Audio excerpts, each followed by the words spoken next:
Hello दोस्तों, welcome back to my YouTube channel. तो दोस्तों, आज हम बात करेंगे हिंदी के मॉडल पेपर की, जो कि 2023 की परीक्षा में आ चुका है। तो इसके बारे में हम बात करेंगे। तो सबसे पहले इसकी समय की बात कर लेते हैं। इस पेपर को करने के लिए दोस्तों आपको 3 घंटे 15 मिनट का समय दिया जाता है, और जो कि ये 100 नंबर का होता है। तो ये हिंदी साहित्य वालों के लिए है, और इसमें जो सामान्य हिंदी वाले लोग बच्चे हैं उनके लिए भी ये मॉडल पेपर बहुत ही ज़रूरी हो सकता है। तो थोड़ा बहुत डिफरेंस अंतर होता है हिंदी साहित्य और सामान्य हिंदी में। तो पहला इसमें निर्देश है। प्रारंभ के 15 जो मिनट हैं वो परीक्षार्थियों को प्रश्न पत्र पढ़ने के लिए निर्धारित किए जाते हैं। दूसरा निर्देश है, इस प्रश्न पत्र में 2 खंड होते हैं। कितने खंड होते हैं? 2 खंड होते हैं, और दोनों खंडों के प्रश्न करना अनिवार्य होता है। तो पहला खंड देखते हैं, का है आपका। पहले खंड का प्रश्न है पहला, और इसमें का प्रश्न है, डॉक्टर हजारी प्रसाद द्विवेदी निबंधकार हैं, तो किसके हैं? शुक्लोत्तर युग के। उसके बाद कला और संस्कृति इनमें से किस विधा की रचना है? तो वह है निबंध की। अगला क्वेश्चन है, राष्ट्र जीवन की दिशा कृति के रचनाकार हैं, तो इसमें है पंडित दीनदयाल उपाध्याय। क्वेश्चन घा है, माघ का कथन क्षणे क्षणे यन्ना मुवेत तदेम रूपम रमणीयता इनमें से किस निबंध में उद्धृत है? तो ये है भाषा और आधुनिकता। उसके बाद है रा, तपती पगडंडियों पर पदयात्रा आत्मकथा किसकी है? तो किसकी है? कन्हैयालाल मिश्र प्रभाकर की है। दोस्तों, इसी प्रकार से हम देखते हैं, अगले पेज पर चलते हैं। और अगला पेज है, इसमें आप देख सकते हैं दूसरा प्रश्न है ये। तो दूसरे प्रश्न में देख लीजिए, का प्रश्न दे रखा है आपका, सुमन राजे की कविताएं किस सप्तक में संकलित हैं? तो किस सप्तक में है? चौथा सप्तक में है। अगला क्वेश्चन है खा, इनमें से जगन्नाथ रत्नाकर की कृति नहीं है। कौन सी नहीं है? अदिकला फूल इनकी कृति नहीं है। उसके बाद सुमित्रा नंदन पंत को साहित्य अकादमी पुरस्कार मिला था, किस पर मिला था? कला और बूढ़ा चांद पर। इसी में से दोस्तों अगला क्वेश्चन आपसे पूछ लेता है कि सुमित्रा नंदन पंत को ज्ञानपीठ पुरस्कार किस पर मिला? तो किस कृति पर मिला था? चिदम्बरा पर मिला था। ये दोनों ही क्वेश्चन आपके लिए इम्पोर्टेंट हो जाएंगे, इसी से बनेंगे। अगला है, इनमें से कौन सी काव्यकृति रामधारी सिंह दिनकर की है? तो कौन सी है? रसिमबंध है। उसके बाद ड़ा क्वेश्चन है, धर्म तथा ईश्वर के प्रति अनास्था आधुनिक काल के किस युग की प्रवृत्ति है? तो किसकी है? प्रगतिवाद युग की। तो मैंने दोस्तों ऑलरेडी लगा रखा है, और फिर भी आपको लगा करके समझा दिया है। तो उसी प्रकार से अब तीसरा क्वेश्चन देखते हैं, निम्नलिखित गद्यांश पर आधारित प्रश्नों के उत्तर देने हैं। इसमें आपको व्याख्या करनी है, और व्याख्या करने के बाद जो उसके अकॉर्डिंग क्वेश्चन दे रखे हैं, जैसे ये दे रखा है आपका, कावाला खावाला दे रखा है, गा दे रखा है, घा दे रखा है, ड़ा दे रखा है। तो इसके आपको आंसर लिखने हैं इसी में से ढूंढ करके, और अगर आपने याद रखे हों तो याद किए वो कर सकते हैं। तो दोस्तों, इसी प्रकार से आप देख सकते हैं, मैंने आपको ये बता दिया है। अब अगला पेज देखते हैं। इसमें आपको अथवा में ये दे रखा है, इसमें भी ऐसा ही करना है, ज़्यादा कुछ नहीं करना है। इस पैराग्राफ का जो आपको आउटलाइन ये दे रखी है नीचे ये वाली, इसमें आपको इसकी व्याख्या करनी है और इन क्वेश्चन के आंसर देने हैं। अगला क्वेश्चन है चौथा, निम्नलिखित पद्यांश पर आधारित प्रश्नों के उत्तर दीजिए। अब किस पर बात हो रही है? पद्यांश पर। पहले उसमें गद्यांश पर बात हो रही थी, जो पैराग्राफ दे रखे थे, अब पद्यांश पर हो रही है। तो दोस्तों, इसमें ये 10 नंबर का क्वेश्चन होता है आपका, और इसमें आपको इस पद्यांश पर आधारित जो पैराग्राफ है इसकी आपको व्याख्या करनी है, 2 लाइन की, इसमें जो अंडरलाइन किया हुआ है, और इसके अकॉर्डिंग ही आपको इसके क्वेश्चन आपको लिखने हैं। जैसे पहला का वाला दिया है आपको, उपयुक्त पद्यांश के पाठ और उसके रचयिता का नाम लिखिए। तो आपको इसमें से आपको पाठ का नाम और उसके रचयिता का नाम याद रखना है। इसी प्रकार से आप इसको सॉल्व कर सकते हैं। तो दोस्तों, अगले पेज पर चलते हैं हम। अगले उसमें दे रखा है आपको, ये आपको वही पैराग्राफ दे रखा है जैसे उस पहले दिया था अथवा में। अगर वो आपको समझ में ना आए तो ये वाला आप कर सकते हैं। और इसी हिसाब से आप इसकी व्याख्या और जो भी करना है वो कर सकते हैं। तो जैसे कि जो क्वेश्चन दे रखे हैं उनके आंसर इसी में से लिख सकते हैं बना करके। अगला क्वेश्चन है 5वां, निम्नलिखित में से किसी एक लेखक के जीवन परिचय देते हुए उनकी रचनाओं का उल्लेख कीजिए। ये कितने शब्द सीमा इसकी 80 होगी दोस्तों, और ये 5 नंबर का आपका क्वेश्चन होगा।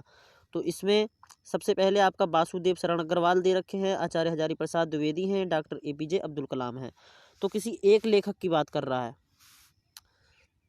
इसमें। अगला का के बाद खा क्वेश्चन है, निम्नलिखित में से किसी एक कवि का जीवन परिचय देते हुए उनकी कृतियों पर प्रकाश डालिए। तो इसमें आपको भी शब्द सीमा भी 80 दे रखी है। तो इसमें भारतेंदु हरिश्चंद्र जी हैं कवि आपके, जयशंकर प्रसाद हैं, और सच्चिदानंद हीरानंद बादशाहन अज्ञ हैं। तो इनके आप जीवन परिचय लिख सकते हैं। अगला क्वेश्चन है 6, पंचलाइट कहानी के कथानक पर प्रकाश डालिए। तो इसकी भी अधिकतम शब्द सीमा 80 है। पंचलाइट जो कहानी है उसके कहानी का जो कथानक है उस पर प्रकाश डालना है। और अगला कह रहे हैं कि बहादुर कहानी जो है उसका चरित्र चित्रण लिखना है, या क्रमनाशा हार आपको पता हो तो उसका आपकी समीक्षा करनी है। इसकी शब्द सीमा भी 80 शब्द है। तो दोस्तों इसी प्रकार से आप इसको सॉल्व कर सकते हैं। अगला क्वेश्चन है 7वां, स्वपठित खंड काव्य के आधार पर किसी एक खंड काव्य के एक प्रश्न का उत्तर लिखिए।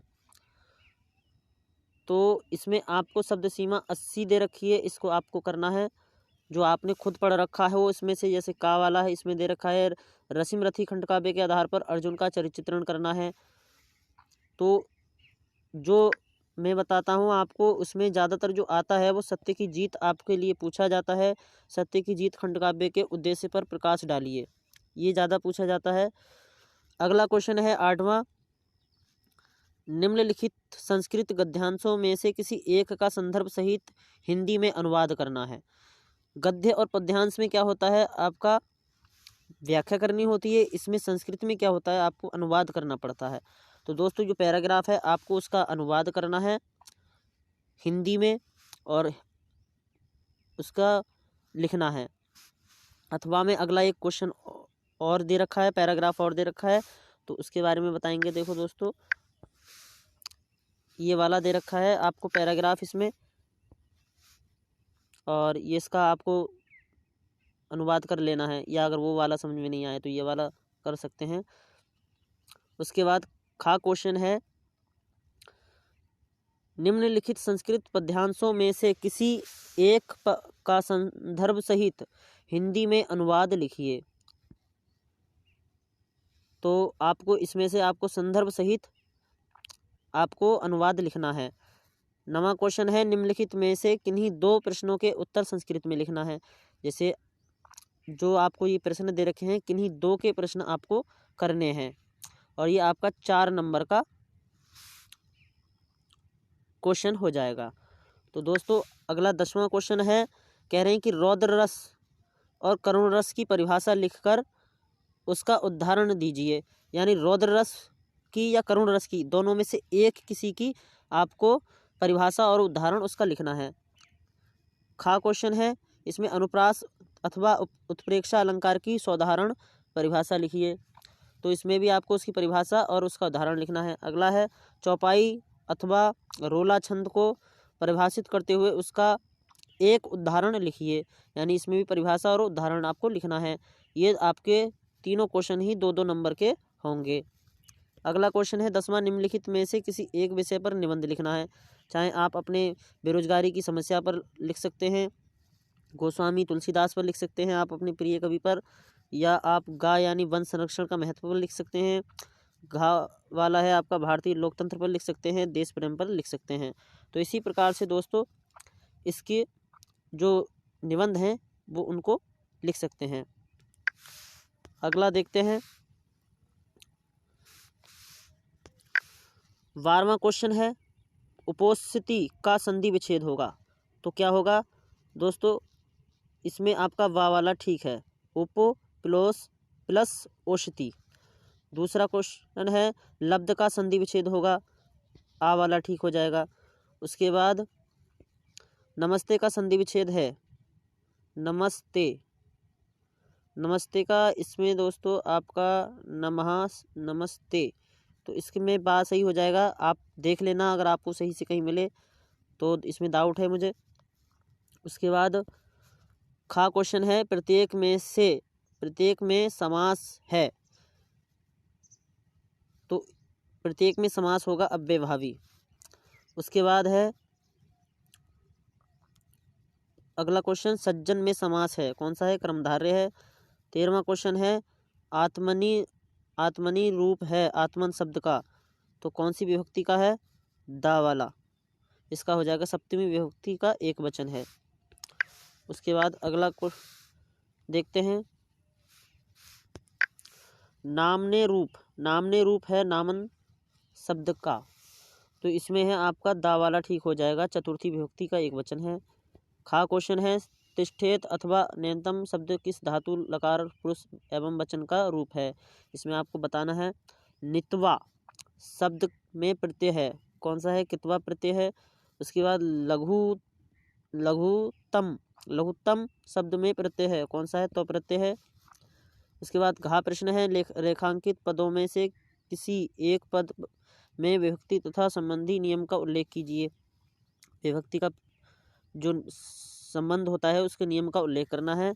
उसके बाद 14वां क्वेश्चन है और ये लास्ट क्वेश्चन है, इसमें निम्नलिखित में से किन्हीं दो वाक्यों का संस्कृत में अनुवाद करना है। यानी आपको हिंदी में वाक्य दे रखे हैं, उसका आपको संस्कृत में अनुवाद करना है, तो इसमें आप अपने हिसाब से देख सकते हैं।